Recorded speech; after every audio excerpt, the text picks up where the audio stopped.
ഏഷ്യയുടെ വനാന്തരങ്ങളിൽ ഒരു കാലത്ത് രാജാവായി വാണിരുന്ന കടുവകൾ വംശനാശത്തിന്റെ വക്കിലെത്തിയപ്പോൾ ലോകം മുഴുവൻ ഉറ്റുനോക്കിയത് ഒരൊറ്റ ചോദ്യത്തിലേക്കായിരുന്നു. ഇനിയൊരു തിരിച്ചുവരവ് സാധ്യമാണോ? റഷ്യയും ചൈനയും ഉൾപ്പെടെയുള്ള വമ്പൻ രാജ്യങ്ങൾ കടുവ സംരക്ഷണത്തിൽ പതറിയപ്പോൾ ഇന്ത്യ ലോകത്തിന് കാട്ടിക്കൊടുത്തത് 21ാം നൂറ്റാണ്ടിലെ ഏറ്റവും വലിയ വന്യജീവി സംരക്ഷണ വിജയഗാഥയാണ്.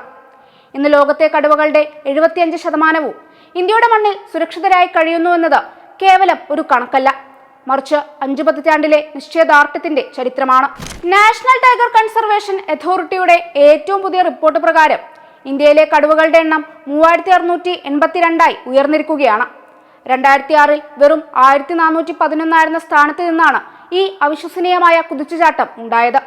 മധ്യ ഇന്ത്യയിലെ കൊടുങ്കാടുകൾ മുതൽ ഹിമാലയ സാനുക്കൾ വരെയും പുൽമേടുകൾ കടന്ന് സുന്ദർബൻസിലെ കണ്ടൽക്കാടുകൾ വരെയും ഈ കടുവ സാമ്രാജ്യം വ്യാപിച്ചു കിടക്കുന്നു.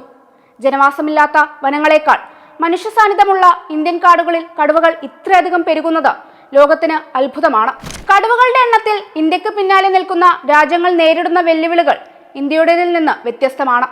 റഷ്യയിൽ അമൂർ അഥവാ സൈബീരിയൻ കടുവകളുടെ എണ്ണം ഏകദേശം 500 മുതൽ 750 ഇടയിലാണ്.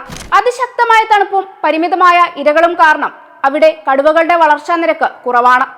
ചൈനയിലാകട്ടെ വൻതോതിലുള്ള നഗരവൽക്കരണം കാരണം കടുവകളുടെ സ്വാഭാവിക ആവാസ വ്യവസ്ഥ ഏകദേശം പൂർണ്ണമായും തകർന്നിരിക്കുന്നു. അവിടെ നിന്ന് പരീക്ഷണാടിസ്ഥാനത്തിൽ കടുവകളെ കാട്ടിലേക്ക് തിരിച്ചയക്കാൻ ശ്രമമുണ്ടെങ്കിലും സ്വതന്ത്രമായി വിഹരിക്കുന്ന കടുവകളുടെ എണ്ണത്തിൽ ഇന്ത്യയുമായി അവർക്ക് താരതമ്യം പോലുമില്ല. ഈ വിജയം ആഘോഷിക്കുമ്പോഴും ചില പ്രശ്നങ്ങൾ ഇപ്പോഴും നിലനിൽക്കുന്നു. കടുവകളുടെ എണ്ണം വർദ്ധിക്കുന്നതോടെ അവ ചിലപ്പോൾ വനാതിർത്തികൾ കടന്ന് മനുഷ്യവാസ പ്രദേശങ്ങളിലേക്ക് എത്തുന്നു. ഇതാണ് മനുഷ്യ വന്യജീവി സംഘർഷങ്ങൾക്ക് കാരണമാകുന്നത്. പശ്ചിമഘട്ടം പോലുള്ള ചില പ്രദേശങ്ങളിൽ ആവാസ വ്യവസ്ഥക്ക് സംഭവിക്കുന്ന നാശം കടുവകളുടെ എണ്ണത്തെ ബാധിക്കുന്നതായും കാണുന്നു.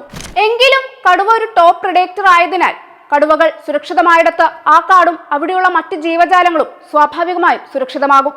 ചുരുക്കത്തിൽ വംശനാശം വിധിയല്ലെന്ന് ഇന്ത്യ തെളിയിച്ചിരിക്കുന്നു. ശാസ്ത്രീയ സമീപനവും ശക്തമായ നയങ്ങളും ജനങ്ങളുടെ പിന്തുണയും ഒന്നിച്ചപ്പോൾ ഇന്ത്യ ഇന്ന് ലോകത്തിന്റെ കടുവകളുടെ ഏറ്റവും വലിയ അഭയകേന്ദ്രമായി മാറി.